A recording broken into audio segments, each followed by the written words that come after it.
That's right, everybody. It's another live football episode of Tap Outs and Touchdowns. As always, it's your guy, Bully Rye. And as always, for the football shows, my guy over here, Baker Bill. That's Bill, right. what's going on, bud? What's going on, Ryan? How's it going, man? It's football week once again, football talk. Let's get into it. Yeah, man, we were talking off the air. I feel like we haven't talked in forever. I know. And so we should have some really good conversation because a lot happened in both the world of college and pro football. I would be remiss if I didn't start the show just absolutely taking a dump on what happened to South Carolina last weekend. I caught a lot of flack from a lot of Tennessee fans. Okay. South Carolina got a lot of flack from Tennessee fans on social media. Tennessee Twitter was not kind. The Tennessee fans were not kind to South Carolina after. You're owning this one. You're gonna own how bad they were. I'm gonna own how bad they were, but I will say this. Spencer Rattler, after the game, made a comment about how this was their Super Bowl. Oh. Now, while they might take exception to that rule, they treated this game pre-game as if it was their Super Bowl. Because last season, we eliminated them from the college football playoff. We eliminated them from talk of a potential SEC East championship. I think they were already out of the race at that point, but we made sure that they were out of the race. And of all weeks, they decided to don their Tennessee Blacks, and they decided to celebrate their 1998 national championship team. You cannot sit here and tell me that all that effort Tennessee put into that game, that Spencer Rattler was out of line saying that this was their Super Bowl. You still got to play the guy. I don't care. Whiner. I mean, they beat us down like we expected them to do last season. But they were so butthurt over the loss that they had last year, and they were so upset about how the offseason went, and just they wanted this one bad, and they got it. So more power to them. I'll own the fact that I'm not sure if Carolina wins more than 5 games this year. South Carolina did not look good. The offensive line, I believe that Coach Shane Beamer after the game said that, and I'm going like Homer's Corner early because we didn't even talk about Homer's Corner pre-show. Yeah, we didn't know. I don't have a Homer's Corner this week. It was an awful week for football for me. Yeah, so it's one of those things that I don't know. Shane Beamer said we were down 7 offensive linemen. We've got to clean some things up. And listen, we get the next game we get is at home against Florida at 3:30 kickoff. You and I are actually going to be at that game. So next week we'll probably talk about it a little more, considering it's our show. So we can sort of break it down and see what we were, what we're thinking about going into that game. My first Gamecocks experience. I'm hoping it's going to be fun for you. It will be, because we're going to stomp the yard with the exception of Florida win. No, Florida's terrible, so I'm not really worried about it. The thing that I'm most upset about with that game is the fact that it's a 3:30 kickoff, which means you probably aren't going to see the light show. But here's the worst part about it: the State Fair is in town. Oh. And you're not bringing your wife with you to the game. Partially my fault because I only had 4 tickets. But we could have gone to the State Fair after the game and hung out for a while before we drove home. And I don't think Shauna would appreciate if without her, if all of us went to the State Fair. That would have been a bad idea. Yeah, let's move on. I needed to get that rant out of the way, owning the fact that South Carolina did not look good. And I'm not optimistic for the rest of the season. Worry. Florida didn't look good either, so don't feel bad about it. Well, against a lesser team, maybe. Yeah, and we're going to talk about the team that beat them in our pick'ems tonight. Yeah. Let's get into actual college football from week 5. I mentioned South Carolina not looking good. The Georgia Bulldogs did not look good. They beat Auburn.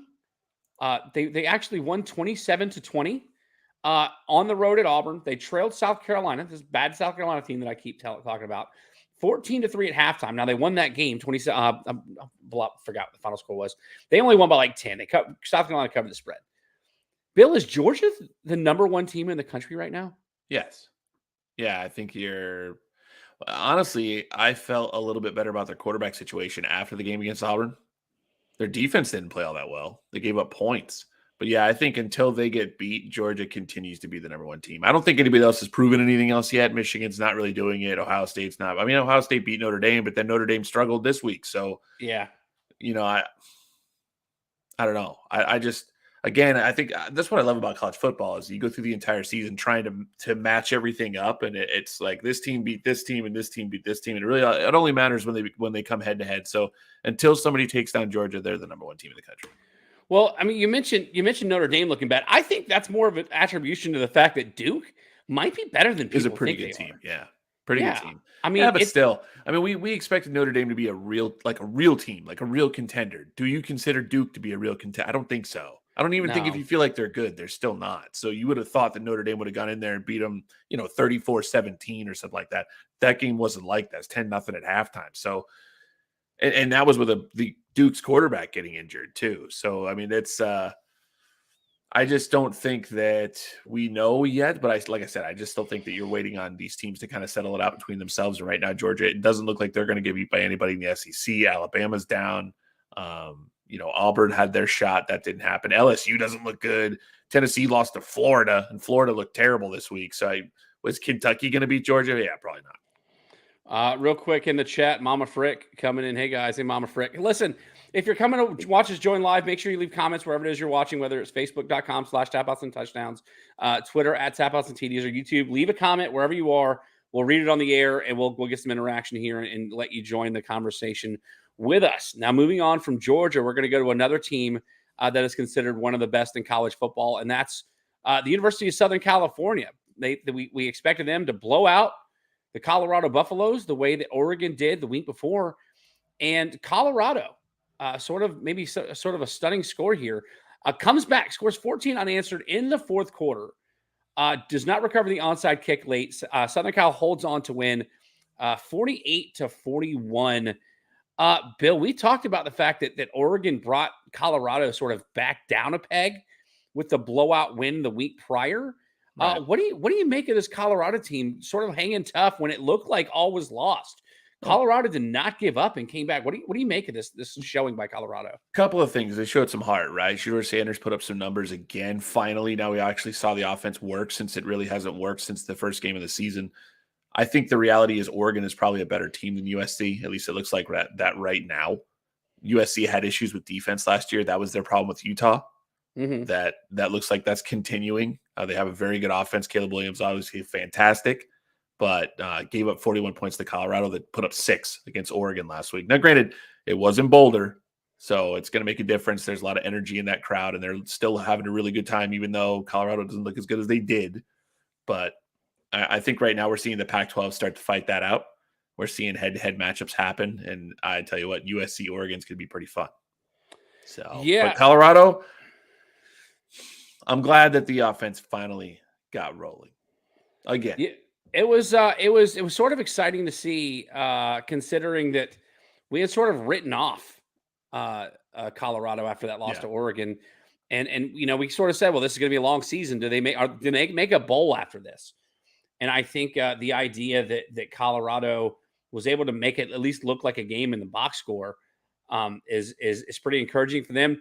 The other, I guess I wouldn't call it a question or concern, but like the other question I have coming out of this game is, yes, Shedeur Sanders put up some numbers, but even the commentary said that he tended to hold on to the ball a little longer than he should in the pocket. I think the fact that they had so many scouts at this game, mm-hmm. It's still concerning to me if people think that Shedeur Sanders is going to come out of the college football ranks this season and be a top 10 pick potentially in the draft. Bill, do you think Shedeur Sanders is ready after watching him over the last 2 weeks? Man, that like I'm a talent. A loaded question, right? Yeah. Do I pick him in the first round? No. I mean, is he ready? No. Does he start in an NFL team next season? No. I would. Shedeur is a true junior. What they call it, a true junior. Didn't have a redshirt year. He played immediately when he got to Jackson State. So he's a true junior. He's young, and I think it shows. The instincts are there, but he's not processing quickly enough that he is holding the ball a little bit. And no, I wouldn't start him next year. Let me ask you in the NFL.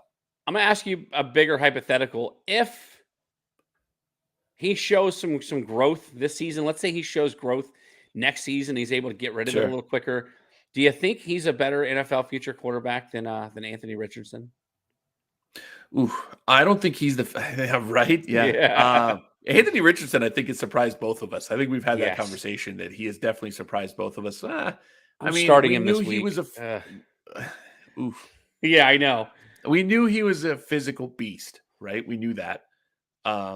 He's shown that he's running. He's throwing a little bit better than probably we expected, but I mean, it's still not there yet. He's not going to the Super Bowl playing like he is right now. Yeah. Is he better than Anthony Richardson? He's not physically stronger than Anthony Richardson. Is he a better thrower? Probably. Is he as good of a runner? Probably not. So it depends on what you're looking for. Would Yeah. Anthony Richardson have made a better tight end? Yeah. I still think that maybe a safety. The dude's a monster. Shador is not a monster. He's physically talented. I mean, his dad is Deion Sanders. There's going to be some talent in the genes in the gene pool, right? But yeah, I don't think he's. If you gave me a choice to play either one in the NFL tomorrow, I'd probably pick Anthony Richardson until next year. Yeah. Right. I mean, I think that would happen. You mentioned Richardson at tight end. I'm going to throw a hypothetical that is I've not talked about. I've not mentioned this. The guy could be the next Kyle Pitts. It has nothing. So I'm glad you mentioned Kyle Pitts because it has nothing to do with those guys. I'm going to call my shot right now, and I'm going to say.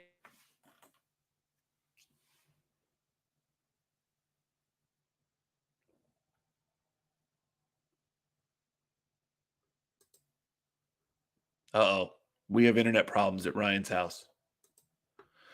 You know what? That's a good look for him, though, I think.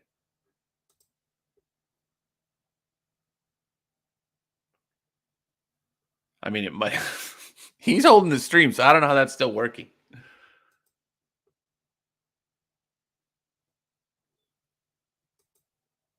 You know, the internet is a finicky thing.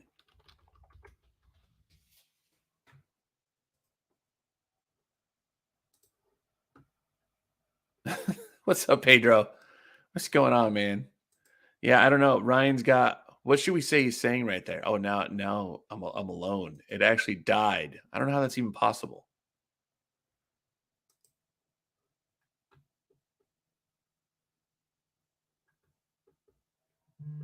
Hang on, we got a text from Ryan. Let's see what he says here. Let's see. Hold it down for a second. I mean, I don't know. Yeah, he's probably rushing a reboot. I don't know what happened to him there. I don't know. Poor Ryan. I wish that his face would have stayed up there because we could have come up with what he's actually saying in that moment because it was a good look for Ryan. But obviously not here for the moment. He told me to hold it down. I don't know what we want to talk about. He's the topic guy. I mean, we're talking about quarterbacks, but I do hope I am going to go look. Somebody has to help me find this, but I want to find where I actually said that CJ Stroud was a better quarterback than all the other quarterbacks this season. They were the rookies. And obviously that's right. If anybody has him in fantasy, if they want to trade him to me, that'd be great because he's one of the only guys throwing for 300 yards a week. He got picked up last week in our league.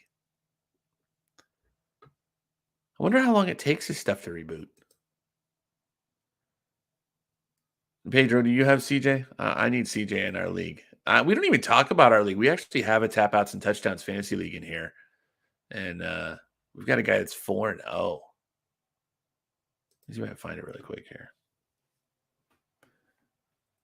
4-0 team that actually, let's see what he's got on his roster. That'd be fun to see, right? Just to see where everybody's at in fantasy. But I am 2-2. I think Ryan is also 2-2. Oh, he's got Kirk Cousins. That's his quarterback. Can you imagine actually having Kirk Cousins?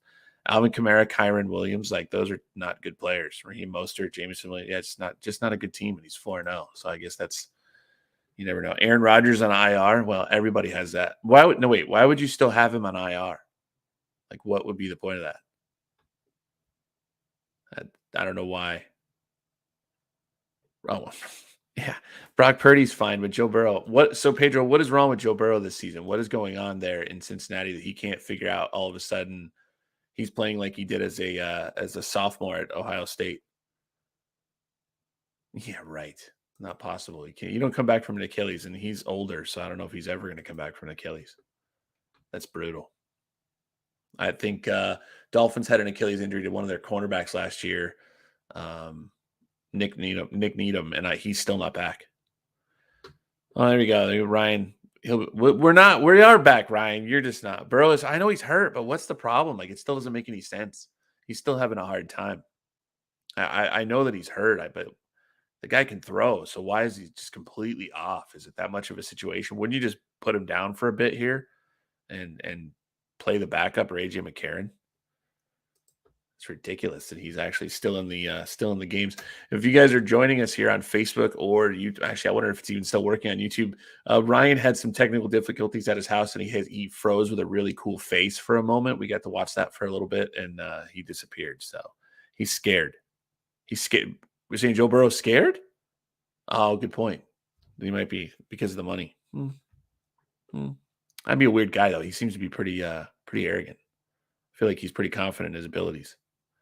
So, Danny Dimes, I love it. What is this? Will you just get on here? Brock Bowers will be a better NFL tight end than Kyle Pitts. The internet didn't like that. That's awesome. I did that. Don't say that stuff. Georgia boy that's better than a Gator. I don't know if we're seeing what we can get out of Kyle Pitts yet. I didn't love him as a Gator, but everybody seemed to fall in love with the guy, and he can't block, so I don't know what the point of having him at tight end is. What kind of computer do you have that takes 10 minutes to reboot? Man, I could probably help you a lot. Is that a laptop? Because we can fix that. But no, I don't know. Danny Dimes. Let's see. Danny Dimes is terrible. I think. Let me know if you agree, Pedro. Right, Windows XP. If you agree that they should be starting, I think they should be starting Tyrod Taylor. I've been saying that for weeks. I think Danny Dimes is done. He's terrible. I think there was a statistic out there not that long ago that he has a 91 passer rating with Saquon in the offense, and it's 77 when he's out, and he's been worse this year. I mean, I didn't even look after this week. I know his passer rating was 70 prior to this week, and he got sacked 11 times. And don't blame that all on the offensive line. I watched the game, and he holds the ball constantly. He has zero anticipation in that offense, and he's been in it for 2 years. Makes no sense. Look what Tua is doing in Mike McDaniel's offense. Don't count this week, please. And yeah, Captain Windows XP is taking forever. Oh, does anybody know what happened to Tua this week? Does anybody have an explanation why my Dolphins just completely laid an egg up there in Buffalo?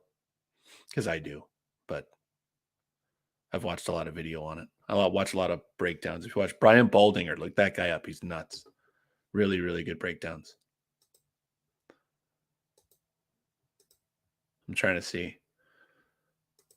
On my fantasy team, Pedro, just in case you're wondering, I have Jalen Hurts on all my fantasy teams.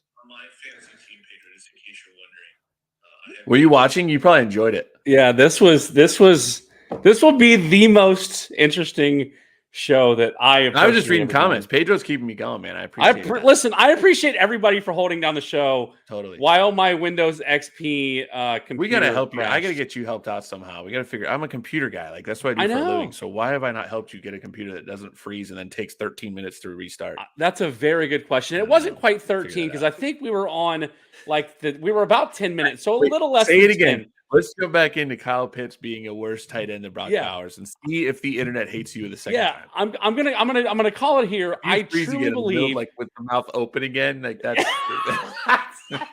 I gotta go back. I don't even know if the video will show up at this. Maybe it will.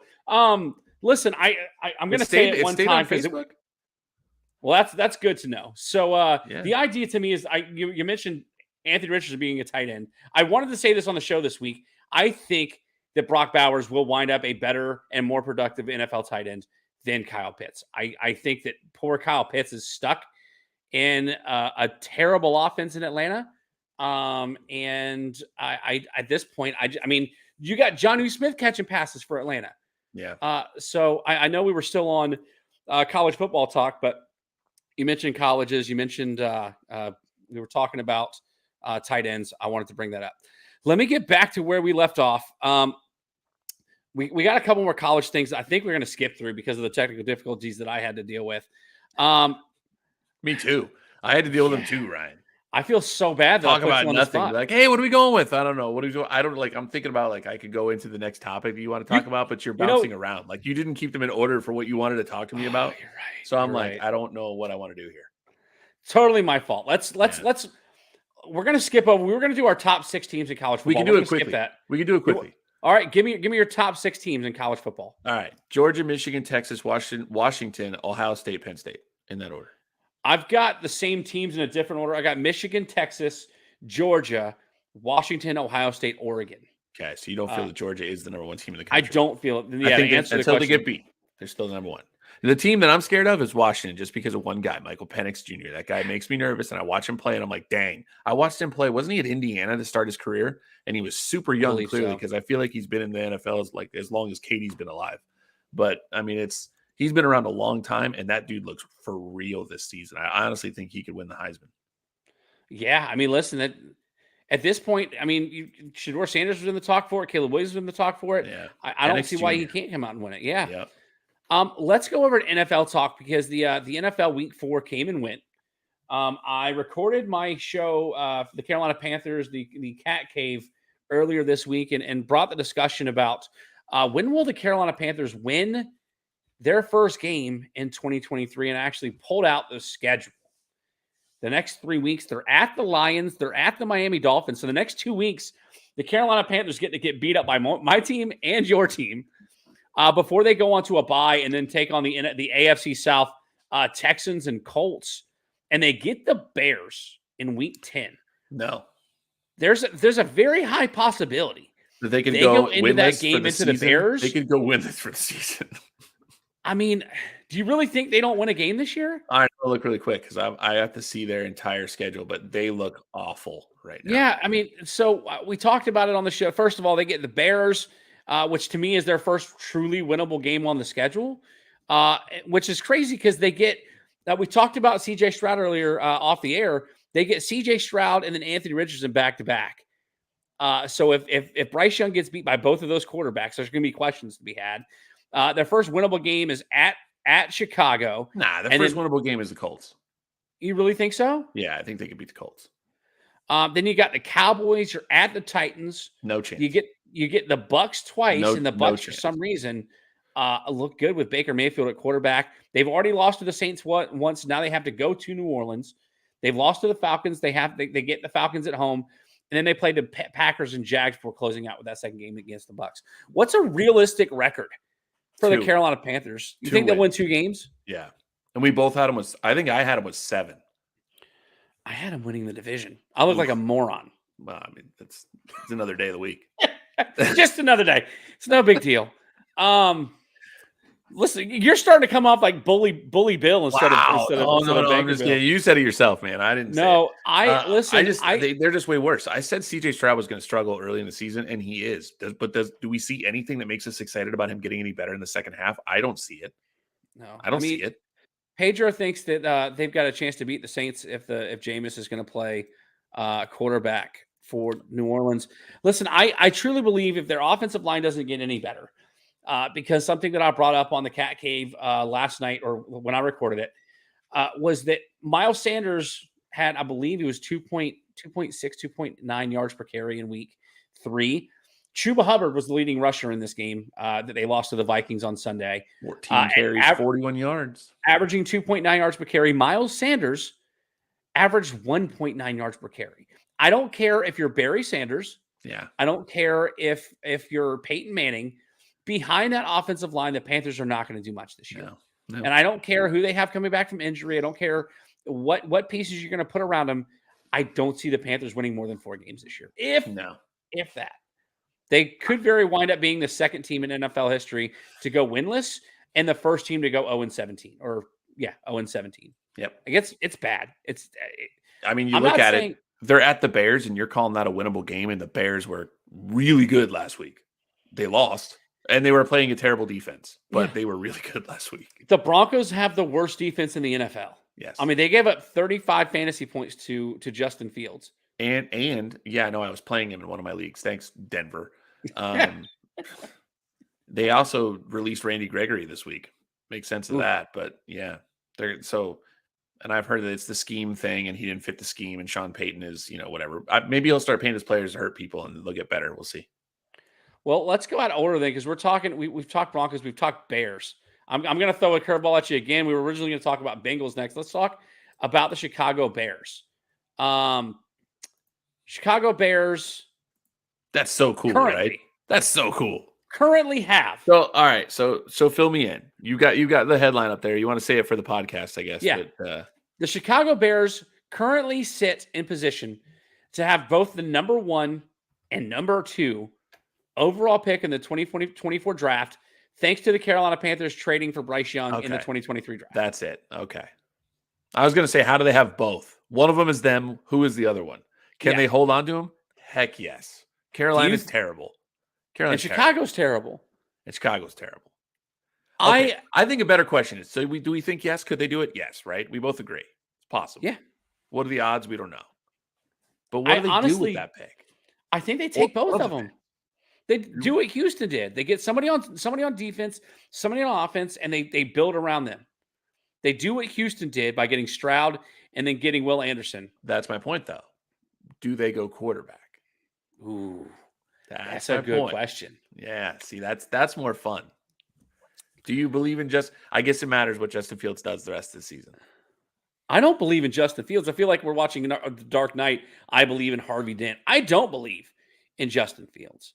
Fair. I don't see how Justin Fields winds up as the quarterback to end the season. Who's their backup? I'm talking they're going to trade Justin Fields away. No, get out of here. What, to be a running back on another team? Nobody's going to trade for Justin Fields. What are you going to give him, a 7th-round pick? Maybe. He's terrible. I saw a meme the other day. It was a video of Justin Fields like missing a wide receiver wide open at like a thing. And have you heard the Taylor Swift song? I don't mean to bring up Taylor Swift, obviously what's going on, but where it's there's nothing in my brain, and it just keeps repeating. There's nothing in my brain. There's nothing in my brain, and it's CJ Stroud not CJ Stroud. It's Justin Fields standing there with the ball, just looking around like and it just keeps going. There's nothing in my brain, and it's like it actually made me laugh, and I'm like, wow, is he really that bad? But he did have a really good. He threw for 4. What was it? He had 4 touchdowns this week. Yeah, but he also turned the ball over late too. That led to Denver winning the game. But still, he looked a little better. If he has a really good game this week, I'm hoping that I can leverage it into a fantasy football trade. That's all I'm hoping for. I played him last week. I cannot believe I played him last week and lost. Dylan coming in the chat. The Bears have to draft a quarterback. Fields played against him. Ain't it? I'm with you. I agree. I think so too. So is it Caleb Williams? Are we looking at Caleb Williams, Drake May? Which one are we doing here? Shedeur Sanders? Are they going to screw 2 times in a row? About that. I know it is. No, I think Caleb Williams so far. Let's move on here because we still got bullies, buys, and sells to get. No, it's Dilly. That was Dylan Schreiner that said that. Did I get his name wrong? No, I was calling Dilly. Oh, Dilly. Okay, sweet. Yeah. The Cincinnati Bengals lost to the Tennessee Titans this week. A game where, listen, I'm going to give spoiler alert because we haven't gotten there yet. My bullies, buys, and sells were atrocious last week. I went 1-7 in buys and sells, and the running back that I sold was Derrick Henry. And leave it to the Cincinnati Bengals. Oh, thanks for that, too, because I played against him as well, Ryan. That's why I had such a fantastic week. And I was like, oh, these are all Ryan's sells. I'll be great. And they all did well. Listen, I don't know. We'll get into that in a second. But leave it to the Cincinnati Bengals to allow a running back that was all but left for dead and a team that couldn't get an offense going just absolutely just blow out the Bengals did the Tennessee Titans. Bill, are the Bengals done already? 4 games into the season? I mean, that's not fair. Of course it is. 4 games in the season? Yeah. I mean, that's tough. All right, so 7 teams make the playoffs. Mm-hmm. They might have an outside shot at the 7th spot. You're looking at a team sitting at 1-3, and the team, like the 7th team in the conference, is 2-2. So now their season's not over. But does Burrow have to play better? Heck yeah. Please do, because I have Jamar Chase as the top pick on one of my fantasy teams, and you're killing me right now, Joe. I think you were talking to Pedro while I was trying to get my computer back up. That Burrow was hurt. I'm right there with you. Burrow, he's definitely hurt. Is not healthy, no. And they're not giving him time to get healthy. And for that reason, I think that Burrow they're ruining Burrow's career, similar to what happened with RG3 in Washington. No, stop it. It's a calf injury. That's what they say. That's what they say. It's not a knee. They're not stupid. That would be. Knee. You're not going to do RG3 again. That's terrible. Like what happened to him? I don't see how you can play a season where you could potentially go 7-10, 8-9. uh, behind I mean, this offense was unstoppable the last 2-3 years. And they can't get the ball. They've gotten the ball to Jamar Chase in one game so far this year. Joe Mixon seems like a shell of himself. Obviously, Burrow's hurt. T. Higgins had a case of the dropsies 2 weeks ago. He just got hurt too, didn't he? Didn't T. Higgins get hurt? I believe he got hurt last week. And then Tyler Boyd was said to be the best number 3 receiver in all the NFL. And I don't remember hearing his name called at all this season. Pedro with a great comment. Chase is always open, apparently. Yeah, no. Yeah, he did make the comment. He had 7 catches this past week. That sounds really good. That's a good PPR stat. Unfortunately, the league that I'm in, that I have him in, is not a PPR league, and he only had 71 yards receiving and no touchdowns. So that really didn't help me much. That was a bad day. Yeah, it's been a bad season for the Cincinnati Bengals. I truly don't believe they overcome this. Here's the problem. The Ravens have looked really good. When Deshaun Watson has been playing, they played a Browns team that Deshaun Watson wasn't playing for last week. Yeah. And Jackson did look good, but Jackson always falls apart second half of the season and then is not good in the playoffs. Okay, so let's talk about the Browns real quick, because you mentioned no Deshaun Watson. That was the first week that they looked really bad, but it was Watson wasn't in the game.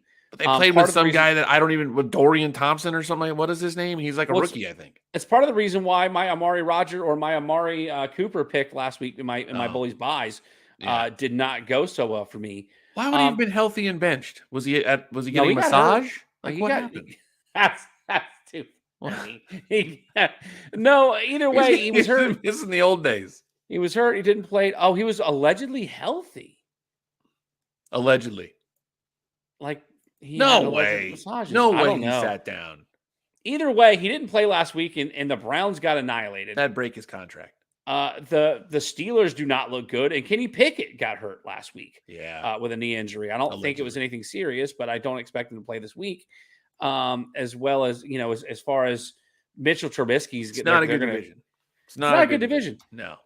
So if anything, that might be their saving grace. Well, like I said, there's so many teams from all these divisions. There's 4 division winners now. Those are and then they get 3 wild cards to get in. So you have to beat those 3 wild cards or be part of those 3 wild cards. And those groups, that group right now is sitting at 2-2. Yeah. So you're only 1 game out, and you're 4 weeks in. You got to right the ship, but there's no way you can say their season's over, because the playoff teams aren't running away from it. Look at the AFC South. That entire division is 2-2. The entire division. Yeah. It's so weird. And one of them is the Colts, and we expected the Colts to go like 0 forever this year. Yeah, we expect them to win 2 games. That means they got to lose out. Technically, they're leading the division. Pedro Say was reported on AP News that Deshaun Watson was a healthy scratch in that game, which they're paying out a lot of money to be a healthy scratch. The Brown's gonna brown, man. That's what happens. Let's get to the last NFL topic before we take our first commercial break. Listener request: Volley Polly reached out on social media and asked us our opinion on what player plays for a new team this season that you've been pleasantly surprised with. While you think about it, Bill, I'll give you mine, and it's probably a pretty obvious answer. And it's Adam Thielen.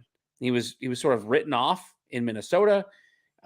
His progression continued to falter year after year. Did not have a good week 1 with the Panthers.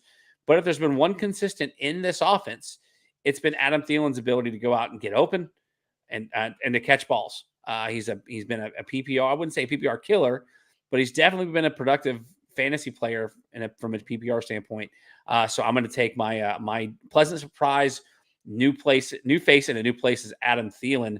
Bill, do you have one No. I see the clock I keep turning. thinking rookies. Like I'm thinking rookies. Like I've been pleasantly surprised with some rookie play, but that's not fair to say they're on a new team, because he's saying that they were on a different team last year and they've moved. Man, that's what crop of player. I would have to look at like the free agents from last season and try to figure that out. But I mean, I follow certain teams specifically, and without actually knowing that prior to like 3 minutes before the show, I don't know if I could come up with that. Adam Thielen is a good pick, but I mean, somebody in Carolina has to do something. So he's the only one doing anything. So it's we talked about how bad the running backs have been, and he hasn't been that great anyway. I mean, Bryce Young has not been very good, and Thielen looked a lot better when Andy Dalton was the quarterback. So yeah, I made that argument on the Cat Cave too, that I think the Panthers offense executes better with Andy Dalton at quarterback, but you don't give up the number one overall pick. You don't make the number one overall pick in Bryce Young and sit him, and especially considering that it might be the number 2 pick in the draft or the number 1 pick next year's draft. I got one. Up. I've got one. Let's go. Let's hear it. I'm pleasantly surprised that Aaron Rodgers is broken, so we don't have to hear him whine about how bad his receivers are or his offensive line, because they've that's pleasantly surprising that we don't have to deal with that this year. How's that? That one works I'll take for me. That. Especially because, like, for the better part of like the first 4 weeks of football season, we called him Voldemort because we were tired of talking about Aaron Rodgers. It was sad seeing him in the press box this week. I mean, sad as far as like sad when you see a car crash. Like, you know what I mean? Like, that's sad, but Pedro I don't care. Pedro gives us a good one. Baker Mayfield. I mean, that's actually fantastic. I'll take that one. I am happy for Baker Mayfield. I remember where I was when Baker Mayfield was drafted first overall by the Browns. And I just said my saying that I love to say. When he got drafted first overall, I said, ooh, the Browns are going to brown. And I mean, that's what they do. Yeah. And so that's what happened there. And he has bounced around. He had such a terrible personality, but it's a weird personality and it's really arrogant and all that. And it doesn't seem to work in the NFL. It never seems, that kind of guy. And I am super happy that he's doing that down in Tampa. That is super cool. Like, I really want to see what happens the rest of the season because I have a feeling it's going to fall apart. That seems to be the Baker Mayfield way. We've seen him play good at times in his past, but I hope they keep it together. I'm a Florida football guy. Everybody but Florida State. Well, ladies and gentlemen, if you're watching us live on Facebook, which is where everybody's watching right now, make sure you leave some comments and we'll read them live on the air as we have been. Especially considering my technical difficulties. We're going to take a quick break. When we come back, we're going to go buys and sells. I'm going to try to redeem myself after a 1-7 week last week, and then we're going to go. Where did I go? We heard that about twice. We'll get to it. Okay. When we come. And after we do bullies, buys, and sells, we've got podcast Pick'em. My personal best friend Aaron Thompson is back on the show because he apparently is the only one to answer my phone calls. So let's hear more about my friend Aaron Thompson, and we'll be right back right here on Tap Outs and Touchdowns. This episode is brought to you by Carolina Business Equipment. With offices in Charleston, Greenville, Columbia, and Florence, Carolina Business Equipment can supply your copiers, computers, and printers anywhere in the state of South Carolina. Call my personal best friend Aaron Thompson at 843-452-8761 for a quote today, and make sure you tell him that Ryan from Tap Outs and Touchdowns sent you. Carolina Business Equipment, you worry about your business, let us handle your technology. All right. Bullies, buys, and sells is where we are at on the show right now. If you look, like I said, last week was a bad week for your guy, Bully Rye, going 1-7. Banker Bill, you finished 4-4 on the week. Let's go. You called 3 craps on me that wound up being true, and one fact that you agree with, and that was Calvin Ridley. I said that I was either going to be really, really right about Calvin Ridley or really wrong. He did find the end zone, but that was basically all he did in that game. If you look at the season standings on the buys and sells and facts or crap, Bill, you made up a pick on me. You're 17-15 in your facts or crap, while I am 16-16 on the season. So batting 500, which is great if you're in the MLB playoffs. Terrible if you're not. We got a couple of comments here. First of all, Jason Buck back in the chat. Remember, if you asked last week, the Commanders would score 32. Well, they scored 31. Just I know. missed We it said by that no, they much. wouldn't, and we were right. You've got, let's see, Aaron's also sitting backstage reminding everybody that I still have 3 tight ends on my team and hasn't traded any of them away. So, listen, I asked Bill in our league, in the Tap Outs and Touchdowns league, for Sam Laporta, and he's not coming off of him. So I'm not sure what quite to tell you. Let's get into buys and sells because I think I'm going to lead you in the right direction this week. Let's start off with my bullies buys going into week 5. If I can get it right on the screen here, because, I'm a professional and all. Let's start at quarterback, Zach Wilson. Balled out last week against Kansas City Chiefs. Projected 21.3 fantasy points. That's a pretty high projection that I expect him to make. In week 4 against the Chiefs, 245 yards, 23 fantasy points against the Kansas City Chiefs. Gets a Broncos defense that we basically took a giant dump on early in the show. They gave up 36 fantasy points to Justin Fields. There are some really good teams on buys, including the Seattle Seahawks. It's a really good bye week filler if you need somebody on a flyer. If you're desperate, Because he's available he's available in every league ever. every league ever. Bill Factor Crap. Zach Wilson beats his 2021 projection points. Complete garbage. This one's a dumpster fire. I can't believe when I saw Zach Wilson, I'm like, is Ryan serious? I know he's playing the worst. He has to be playing the worst defense in the NFL. That's the only reason Ryan would put this. Yeah. It has to be the worst defense in the NFL. Ryan, I looked this one up for you. Only twice in his entire career has Zach Wilson ever thrown for over 200 yards in 2 consecutive games. Twice in his entire career. It's only happened twice. So it's not going to happen this week. That makes this complete crap. In fact, usually when he throws for 200 yards, he takes a dump the next week. We're talking like a 40 passer rating. It's awful. He is a terrible, terrible quarterback. Don't listen to Ryan on this one. Don't pick up Zach Wilson. Don't let your friends laugh at you when you pick up Zach Wilson on the waiver wire. I really want to. I'm gonna. That was some research there, pal. No, I actually get looked it up. Like, how many times has he actually thrown for 200 yards consecutively in games? By the way, he's never thrown for more than one touchdown consecutively in two games. Never happened. He's never thrown 2 and then thrown 2 the next week. It has never happened. He's only done 1 where he's thrown 1 touchdown and then a consecutively like 7 times. If Zach Wilson scores 25 fantasy points, will you eat a sock?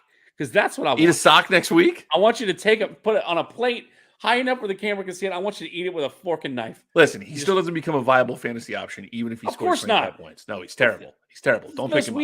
If you don't have any other quarterbacks, you could drop Zach Wilson. You drop it to pick up Zach Wilson, who's actually out there that you would say, you know what, I'm going to put this guy down on the waiver wire because our waiver wire is like slim pickings. So you drop somebody, there's a chance that guy is getting picked up. I do not pick up Zach Wilson even on a bye week.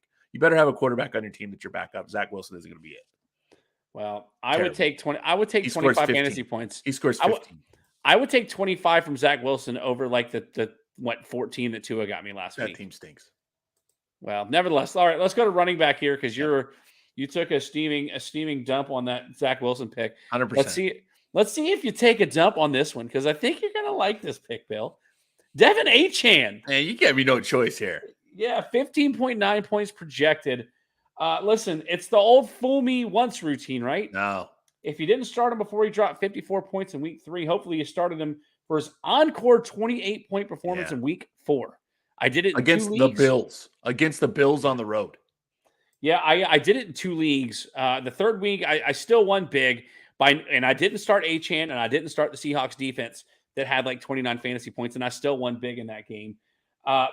In that game against the Bills, 101 yards on only 8 carries in that blowout loss. Had a 55-yarder. Yep, and the Dolphins draw the Giants, giving up the 10 most points to running backs. I believe he obviously. You don't have to go over this one. You don't have to go over this. If this guy is available in your league, first of all, I'm going to be shocked because everybody's excited about this guy right now, including Dolphins fans like myself. Buy this guy right now. It's a fact. Ryan's right. Play him against the Giants. He's going to score. The problem is if you have Raheem Mostert like I do, you've got problems because this guy is a 75-yard touchdown waiting to happen. Did you say it on the air or did we say it privately where I told you that I was having a hard time debating whether I wanted to start Achane? You're like, you shouldn't even have him. Do you remember telling me that? That would have been at that moment. Yes. Well, yeah, at that moment, yes. Why did you draft him? That makes no sense. He would have been on the waiver wire for you weeks later. But, I mean, he didn't start for 2 weeks. And then he exploded, and now we all know who he is. Because I expected this out of him. I expected this to come. Good call. And now I'm glad you expected it. In my main league, because I drafted him so late, I could either use him as a last-round keeper or Tua Tagovailoa as a last-round keeper in that league. So I got done. My done. Yeah, Devon Achane. Fantastic. Let's go to wide receiver here. This one kind of hurts to say, but I'm trying to manifest it here. DJ Moore projected 14.5 fantasy points for the Chicago Bears. It was his best game as a Bear last week. 8 catches for 131 yards and a touchdown against the worst team in football, the Denver Broncos, at least the worst defense. But Washington also allows the 7th most points to opposing wide receivers, albeit in a loss. It felt like Chicago might have figured something else on offense last week. Let's hope, for my prediction's sake, that I'm right about this. Factor crap, DJ Moore exceeds 14.5 fantasy points. I think this is a fact just to be Washington doesn't have a great pass defense. That seems to be, we already know who's good and bad at this point. Defensively. And in a PPR league, 14 is not a ton. So it seems 5 or 6 catches, he should be good. Right on. I'm glad there's no separation now that you've taken a lead. You just want to agree with everything that I say. No, I've got more. I've got more. Let's go over to tight end here, and it's a guy that you're probably starting anyway. George Kittle projected 10.3 fantasy points. He's got a tough matchup with the Cowboys, ranked 11th against opposing tight ends. Deebo Samuel banged up, did not have a target last week. We're going to get to that in a second. But his only good fantasy game this season was against a bad Giants team in week 3. But with Deebo Samuel sort of on the mend, not feeling all that well, banged up, believe it's a knee and a hip. We'll get into that second.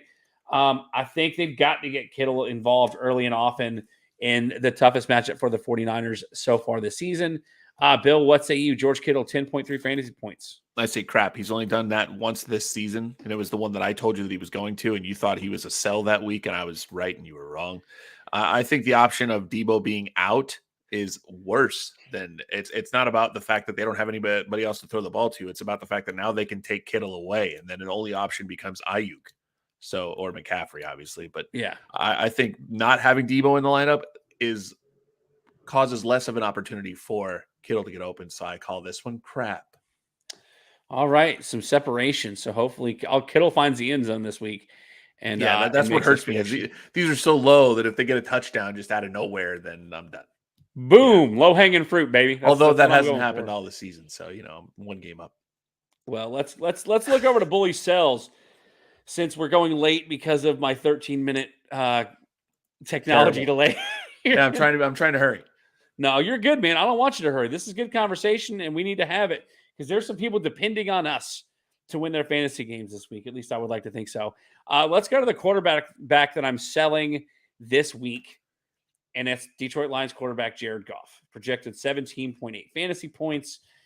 Listen, I hope I'm wrong about this one, and I can't believe you're doing this. Manifesting. I know. Wearing this jersey. It's so ugly. Look at it, just shimmering and everything. This is a Joey Harrington jersey, dude. That's how old this jersey. I got this jersey for $5 from a neighbor, like 2007 or something like that. No, I'm with you. The Dolphins too. Do you know that, Joey Harrington? Oh yeah. That's the one player that we haven't caught. Well, one of the players beat the Lions. Probably. Everybody beat the Lions back then. Listen, the opponent for Jared Goff this week are the Carolina Panthers. The Panthers are terrible. We talked about it on the show where they may not win a game, but they held Kirk Cousins to 139 pass yards last week, under 14 fantasy points for the quarterback. I know that the Lions get Jameson Williams back this week, but I just think this ends up being a closer game than people expect, and dominated by running backs David Montgomery and Jahmyr Gibbs for the Lions, which is why I'm selling Jared Goff this week. Bill, what say you? I think it's crap. I can't believe you put Jared Goff in here. Like, come on, man, that's your guy. I think he's better than that. I'm not really worried about whether or not Carolina's good. They're just not. Kirk Cousins, obviously, they held him down, and he's been great all season. But I just don't feel like that's a one-time deal. And this game's in Detroit, so forget about it. He's going to go higher than 17.8. Maybe I'll start him and just like rub it in your face. Aaron, when you come in the show, I want to hear your thoughts on this too. Let's move over to running back. He's going to be with me, man. He's not going to go home round on his team and pick against them. Let's go. That's crap. Well, let's go over to running back here. The running back I'm selling this week is Miles Sanders. And listen, we already talked about it earlier in the show. Less carries than Chuba Hubbard last week, 1.9 yards per carry. The Lions are giving up the 5th fewest points to opposing running backs. Again, the offense under Bryce Young is not good. I'm not sure I need to say any more. 13.1 fantasy points. Fact. All right. In fact, I would cut him. I picked up Chuba Hubbard this week. Chuba Hubbard's doing better than Miles Sanders is at this point.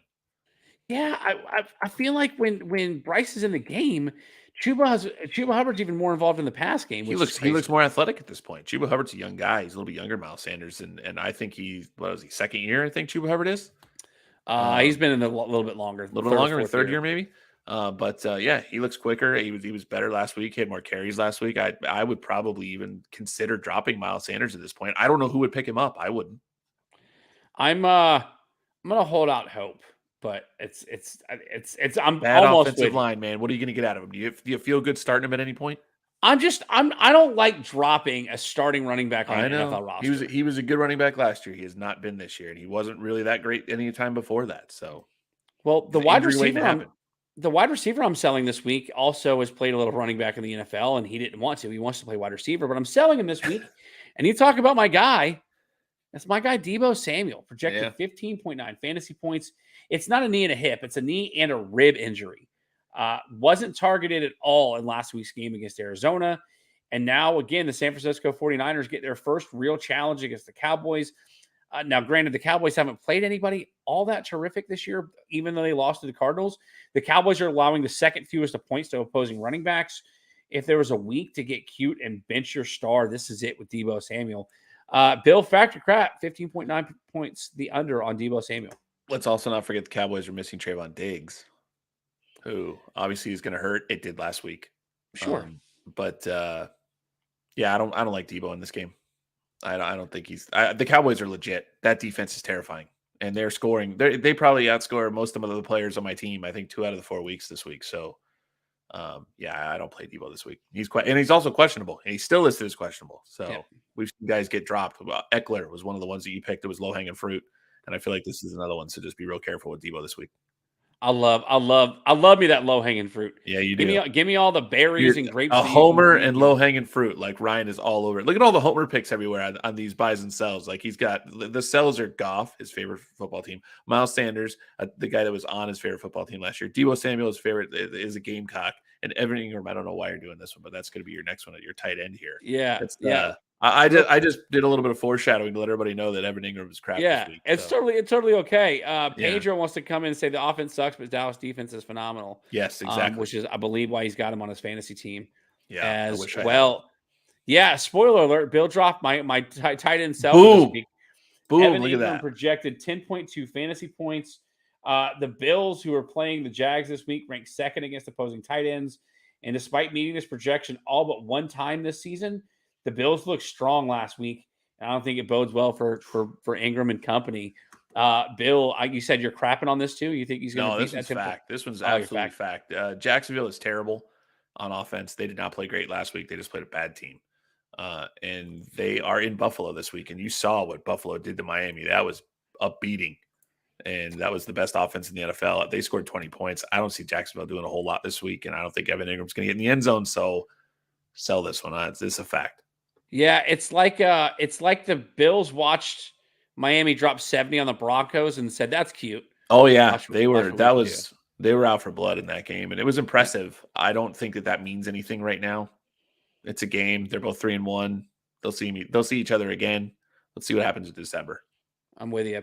We're gonna take our final break. When we come back, Aaron Thompson, Carolina Business Equipment, will be back to make picks for the third consecutive week. Again, because nobody wants to take my phone calls other than my personal best friend. But let's hear from our final sponsor, One Stop Repairs. We'll be right back right here on Tap House and Touchdowns.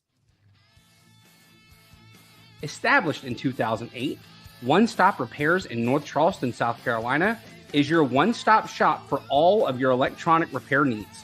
Specializing in cell phones, tablets, computers, laptops, and game consoles, One Stop Repairs offers reputable and quality service with the quickest turnaround time and the most competitive prices in the Low Country. You can find them on Google with an exceptional 4.9 star rating or on Facebook by searching for One Stop Repairs. Call for a quote today at 843-343-6310. That's the number one, One Stop Repairs. All right, ladies and gentlemen, without further ado, the guy's been waiting backstage for quite some time. The stash himself, as I say in the ads, my personal best friend, Aaron Thompson, is This here. is where my internet This is where his internet goes out. What do we think, boys? What do we think? You shaved this up. No. I want to know. What do we think? He's got the goatee. Look at it. It looks good. I got the He's chops. even more now. Wow. I got the chops. Yeah. Got a little goatee going. How Starting to look like Bill, really. Frick feel about it? Yeah, there you go. I'm not going for the burly look like we got over here, but the burly look. Aaron texted me earlier today, and I sent him a picture back. He's like, I need to get my beard game on your level. Yeah. So that's just being lazy. Oh, lazy, or trying to hide the 8 chins that are underneath here. You Yeah, look like a looks like- homeless it man look- that his- shaves. Exactly. His hair is running from the top of his head. You look like a homeless man with a razor. Oh, I appreciate those kind words, Aaron. Quick, Jared Goff, I sold this week. Are you Yeah, how are you gonna with sell me? out our boy, man? I was gonna ask you that. So the Panthers, I looked it up. They're They good on gave up- defense against the pass. Well, they gave up. Hold on, let me look this up. They I gave thought up you said- 34 points first game. Hold on. Sorry. 24 points to the Falcons with Desmond Ritter, who we all know is garbage. Terrible. But Bijan Robinson dominated that game. 20 points to New Orleans. Point to Ryan. 37 to Seattle, and then 15 to Minnesota. So how the hell are we not going to throw at least 2 touchdowns? I want to see Jamison Williams find the end zone. Like I said, this is the Yes. first I- pick that I I would highly love to doubt get that. wrong. I'm hoping the reverse psychology works out for me. And Jared, I It crapped worked on out it. for Bill last I week, crapped on it. pulling Yeah, against the Dolphins like he did. See? yeah. Yeah. So I knew it was happening. to that point, podcast Pick'em's records for the season. Banker Bill leads 16-9. I am 15-10 on the season. Guest pickers are 16-5, and that includes a whopping 8-2 record for Aaron Thompson in Look at his this guy. third. I It's bet a all, lot. it's all about the stash, man. It's if he Yeah. shaved tomorrow, he'd go I like put money 2 on and- 2 and football a 3. lot, boys. Well, let's see if you can win some more this week. Let's start off here in the college ranks. The Red River rivalry, or what they used to call the Red River Shootout. We get number 12 Texas versus number 12 Oklahoma versus number 3 Texas. Texas, a 6.5 point favorite. If I can get this on the screen right, they're playing this game, I believe, in Arlington. I want to say it's a neutral site game this year. I'm gonna start off with Cotton Aaron Bowl. here. Is Is it the Cotton Bowl? Yeah, Yeah. Arlington. Yeah, Yeah. Cotton Bowl. Aaron, Texas has looked good. They're the number 3 team in the country, but they've also struggled. We really haven't seen Oklahoma tested so far this year. Who you got here? Texas and Oklahoma. That's exactly what I was going to say. We haven't seen Oklahoma get tested by an offense like Texas, especially when they're in a big game like this. When they played Alabama, they were absolutely flawless. So I take Texas, and I don't even care what the over-under is. We're going over. All right, Bill, who you got? Texas, Oklahoma. I agree. We haven't seen Oklahoma play anybody. I tried to decide which, like, their big game that they played at Cincinnati. So yeah, Texas big. I think. Well, not big, but I think they cover. Listen, I need some separation from the two of you, No, you don't. and I think the reason why Yeah, the separation is Oklahoma- down. It's You're going to be down. wrong again. I think the reason Oklahoma comes and at least covers the spread is because they've sort of had an easy ride into this game. And so this always seems like that game that Oklahoma shocks Texas. Whoever is normally ranked lower is the team that wins this game, which is why I've got Oklahoma covering the 6.5 Well done. point spread. And Wrong again, possibly Ryan. win this game.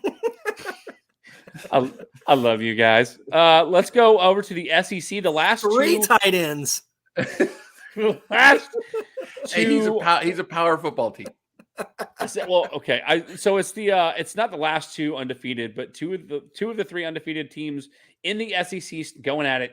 Number 20 Kentucky at number 1 Georgia. Georgia's a 14.5 point home favorite. Listen, we talked about it earlier on the show when we debated whether or not Georgia was the number 1 team in the country. Georgia didn't cover the spread against South Carolina. They didn't cover the spread against Auburn. I don't think they cover the spread with Kentucky. I think Georgia is notorious this year for playing teams down to their level. And I'm not saying Kentucky's a bad football team because Bill's not going to like to hear this, but Kentucky beat up on Florida last week. Mm-hmm. And I think that they're going to make this game close. So I'm taking Kentucky with the points. Bill, let's go to you. What say you, Kentucky at Georgia? Wrong again, Ryan. They're definitely going to cover. Kentucky's not that good. Florida was just that bad. They could not stop the run last week. Georgia's not that team. They have studs on that defensive line, and I think they cover the 14.5. I think, was it Beck? Is it Carson Beck? Is that his name? I think Believe so. he's getting better. So I think they cover this. I think they cover that spread. Aaron, what say you? I'm going to actually disagree with Bill for once. Last week, Ryan was all in on Florida covering against Kentucky after they beat the piss out of Tennessee. Yeah. And Georgia has, they've barely beat a couple not so good teams this year. I can see Kentucky, Georgia being a 7-point game or maybe even a 3-point game.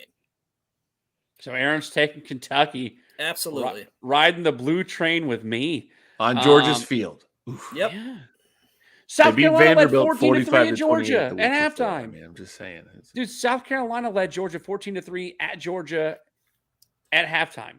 Kentucky can do it I too. totally understand. I get it. Matter of fact, Auburn led that game in the third quarter against Georgia. So Well, I'm not you know what? putting it past Kentucky. I would be the first one to be happy. Auburn was winning until right at the end. I think it was like last 2 minutes. They ended up coming back, right? Yeah, Georgia scored thanks to Brock Bowers, who will be a yeah. better They were. tight I end. mean, they were losing by 14 that entire game.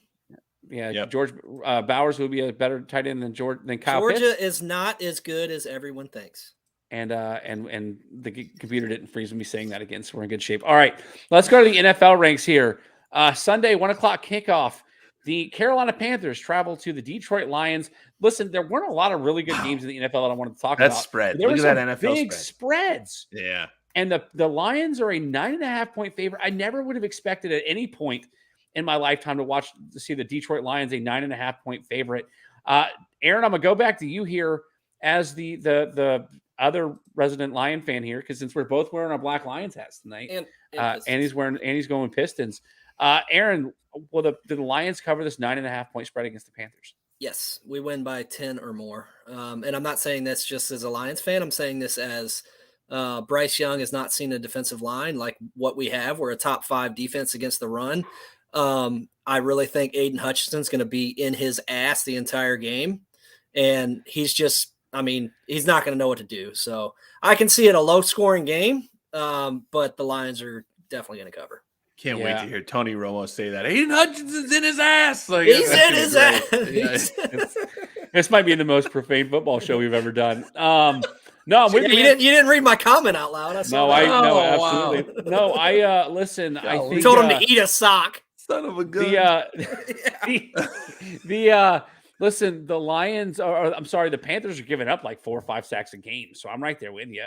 Bill, I'm gonna let you make the pick, then I'll make the pick. Yeah, of course you will, Ryan. You don't like going. He's second. always. Why is Ryan? You don't like going first or second. Okay, fine. Yeah. I went first on the last game. You know what? On the Georgia. No, it was 2 games ago. Ryan, remember, you keep inviting me. No, I took Kentucky. No, listen, I'm gonna take the Lions to cover 2. Bill, what you got?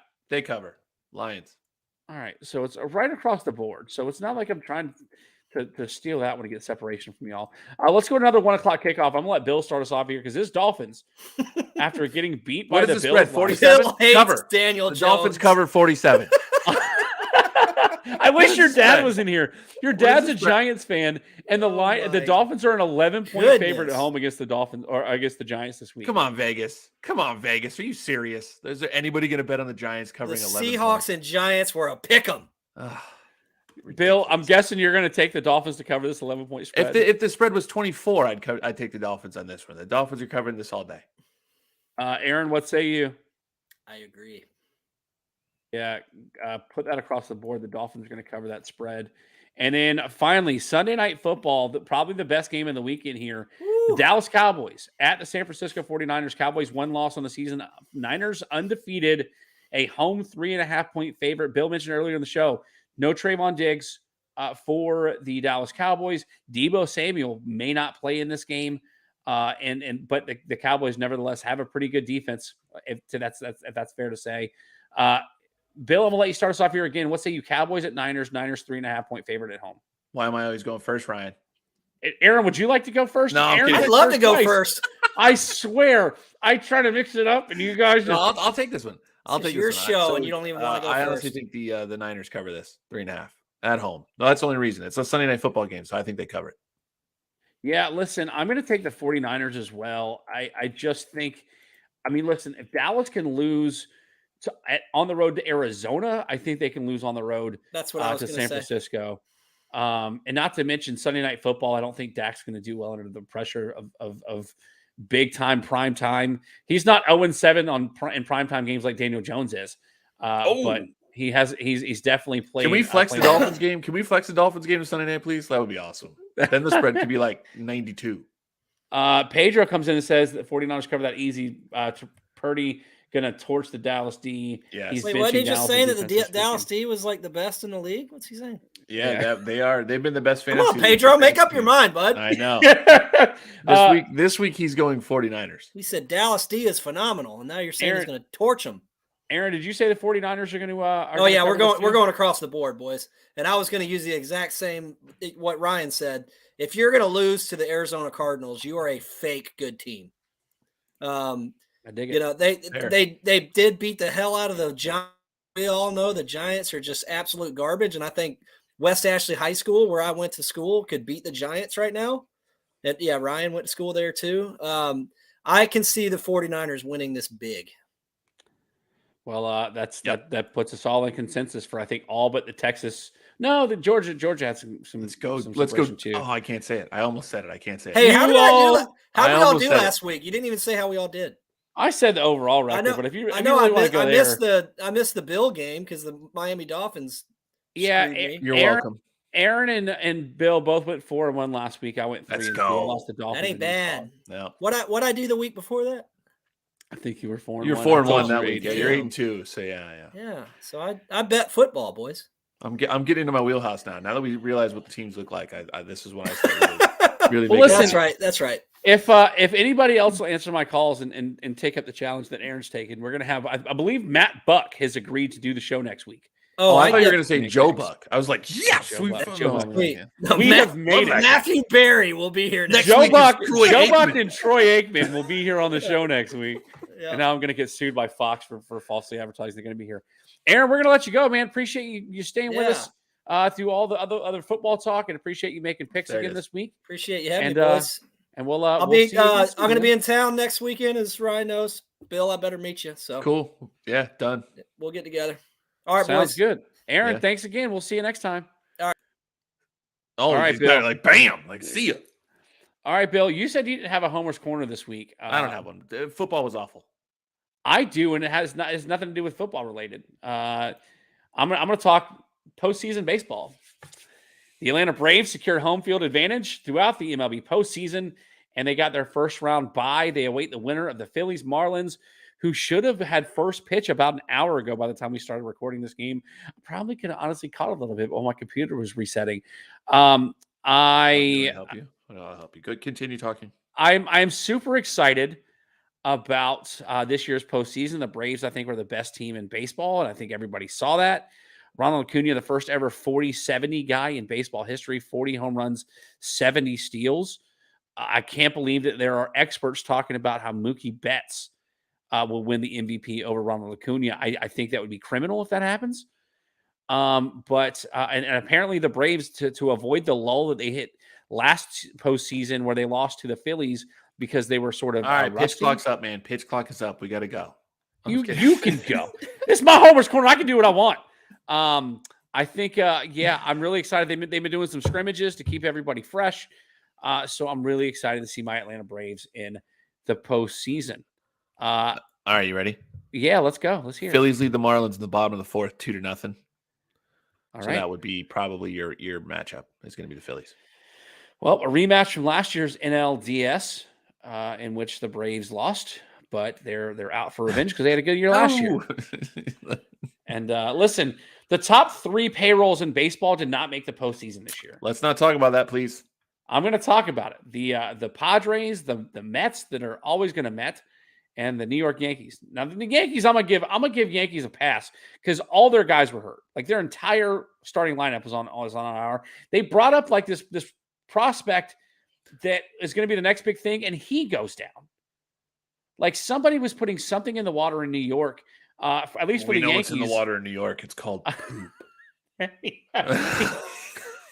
And on the other side of it, the Mets just want to be the Yankees so bad that they're willing to to pay upwards of $50 million to players who aren't even on the roster anymore to just be that team. Bill, listen, I'm gonna make it real I'm gonna be real for a second. I never expected to lose service, lose my computer on a live show. So from the bottom of my heart, I want to thank you for holding it down. Oh, I didn't really do a good job. Don't worry about it. Well, we'll talk It was about fun off the talking to air. Pedro, though. That was enjoyable. Pedro was Um, helping out there. That was awesome. I genuinely appreciate you doing what you could to hold it down while we had no idea what was going on. And I can't wait to do this again next week. And hopefully I'll have internet connection Yeah. for the entire The hour. entire time. Oh, what a blank show that was. All right, everybody. Thanks for being with us live. Make sure you follow the page on Facebook, facebook.com/tapouts and touchdowns, on Twitter @tapouts and TDs. Thanks everybody for coming and watching with us. Daryl, Dez, your wife Shauna, my buddy Mark, Pedro, Dylan. What did you call Dylan again? Is it Dilly. Dilly? Yeah. Dilly. Mama Frick for being here watching despite the technical difficulties. Jason being in here. Thanks everybody for being a part of the show. Make sure you tune in next week. PJ, Steve, and I are going to have another wrestling show on deck. Another guest with me on the Cat Cave talking Carolina Panthers, and an all-new football show next Wednesday with Banker Bill and yours truly. But this week, we are out of time. For Banker Bill, it's your guy, Bully Rye. We'll see you next time right here on Tap House and Touch.